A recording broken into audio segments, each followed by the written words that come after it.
Assalamualaikum warahmatullahi ta'ala wabarakatuh. Mapiyang malulom sa lukanutanan. Magandang hapon po sa inyo guys.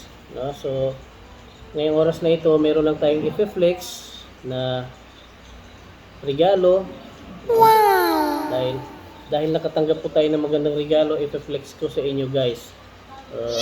Itong regalo na ito ay nagmula sa pinaka-importanteng tao sa buhay natin, no? So, ipapakita ko sa inyo kung ano ba yung ibinigay nila sa akin na gift. So, happy lang tayo dahil nakatanggap tayo ng di inaasahang magandang regalo sa tanan ng ating buhay. Okay?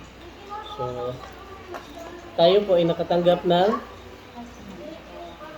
professional cam. First time natin nakatanggap ng camera na mahalin. Sabi na nagbigay sa atin, gagamitin ko daw ito kung sakaling desidido na tayo maggawa ng content. Masya Allah. At siyempre tayo ay masaya dahil first time natin magkaroon ng ganito, no? Binigyan tayo ng Canon na EOS 5. Okay. So, dati natin pinangarap ito. So, hindi natin ina-expect na magkakaroon tayo ng ganito. Kaya, very satisfied for the gift. Alhamdulillah. At meron pa siyang kasamang lens guys. Okay. Yan, nakatanggap din tayo ng lens niya. Diba? So, kahit wala na itong camera na to, lens na lang, masaya na tayo eh.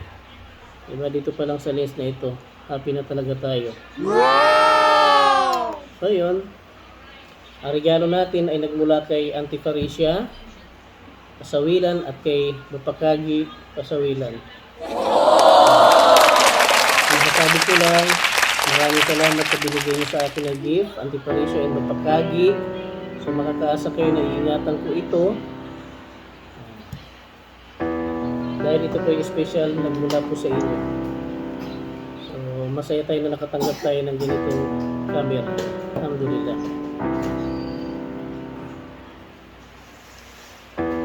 Ang hiling ko lang sa Allah subhanahu wa ta'ala ay dagdagan pa ang rizki inyo at bigyan kayo ng malakas na pangangatawan at mahabang buhay.